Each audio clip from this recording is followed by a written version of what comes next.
اعوذ باللہ من الشیطان الرجیم، بسم اللہ الرحمن الرحیم۔ السلام علیکم میرے اسلامی بہن بھائیوں، امید ہے کہ آپ سب لوگ بالکل ٹھیک ہوگے۔ اللہ سے دعا ہے کہ اللہ تعالیٰ ہمیشہ آپ سب کو ہمیشہ خوش و خرم رکھے اور اپنی زندگیوں میں ہمیشہ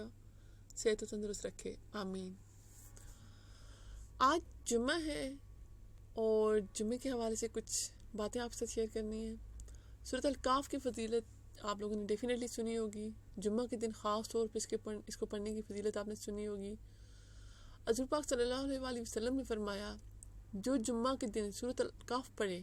اس کے لیے 2 جمعہ کے درمیان ایک نور روشن کر دیا جاتا ہے، جبکہ ایک روایت میں یہ ہے کہ جو شب جمعہ کو یعنی جمعرات کو سورۃ الکہف پڑھے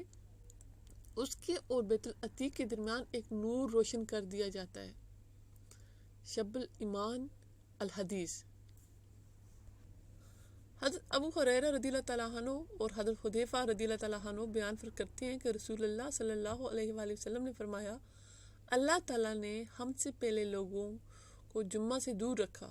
تو یہودیوں کے لیے ہفتہ کا دن اور عیسائیوں کے لیے اتوار کا دن سنڈے یعنی کہ اللہ تعالیٰ نے ہمیں لایا تو اس نے ہمیں جمعہ کی روز کی ہدایت دی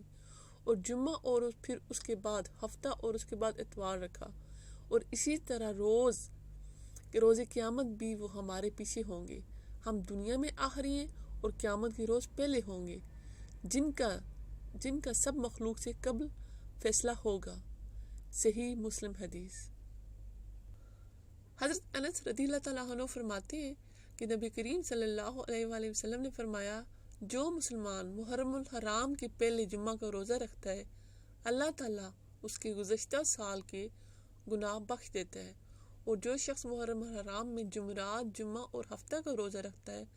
اللہ تعالیٰ اس کے نامہ اعمال میں 9 سال کی عبادت کا ثواب رکھ دیتا ہے۔